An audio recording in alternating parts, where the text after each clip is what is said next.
کہہ رہا ہے اگر تیسری دے دی فلا تحل له من بعد حتى تنكح زوجا غيره. یہاں فوراً لوگ کہتے ہیں اچھا یہ حلالے کی حلالہ کروا رہے ہیں, 3 طلاقوں کو 3 کروا کے کیا کروا رہے ہیں, حلالے کا راستہ کھول رہے ہیں. یہ حلالے کا راستہ ہم نہیں کھول رہے, قرآن نے کھولا ہے.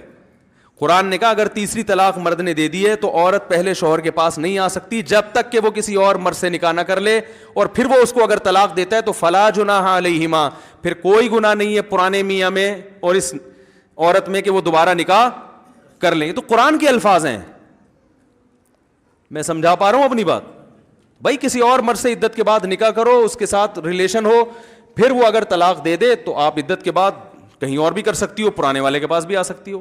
ہاں حدیث میں حلالے پر لعنت ہے, قرآن میں حلالے کی اجازت ہے, تو دونوں میں تطبیق ایسے ہوگی بھائی حدیث میں جو حلالہ ہے وہ اور ہے, قرآن والا حلالہ اور ہے.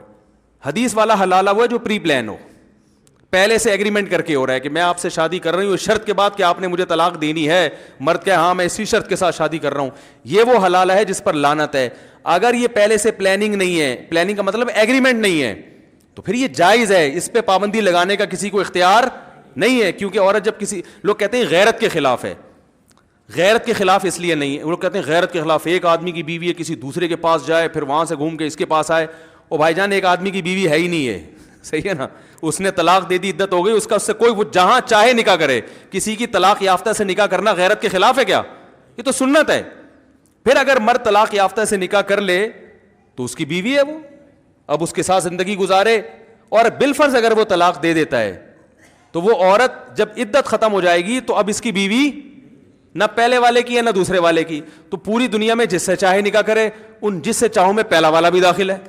تو کسی اور سے نکاح کرنا اگر غیرت کے خلاف نہیں ہے تو پرانے والے سے کرنا غیرت کے خلاف کہاں سے ہو گیا؟ بہت مشکل ہے بھائی, بہت مشکل ہے. آج کل مارکیٹ میں علم نہیں ہے, صرف لفاظی چل رہی ہے, لیبل حدیثوں کے نمبر یاد کر کے نا, علم ختم, مارکیٹ سے شارٹ. تو اسلام کی ڈیفینیشن اپنی طرف سے کرنے کی چندہ ضرورت نہیں ہے.